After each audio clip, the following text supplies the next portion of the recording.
Hi friends, இன்றைக்கி நம்ம பச்சை சுண்டைக்காய் வச்சு குழம்பு செய்ய போகிறோம். காரக்குழம்பு. அதுக்கு தேவையான வெங்காயம், தக்காளி, பூண்டு.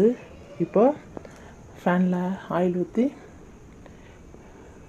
வெந்தயம் சேர்த்துருக்கேன். சின்ன வெங்காயம் இடித்து சேர்த்துருக்கேன். இப்போது ஒரு தக்காளி சேர்த்துருக்கேன். கொஞ்சம் வதங்கின பிறகு இடித்து கொஞ்சம் ஒரு அலசிட்டு, ஏன்னா ஓவர் விதையாக இருக்கும், இடிச்சிட்டு அந்த பச்சை சுண்டைக்காய் சேர்த்துக்கோங்க.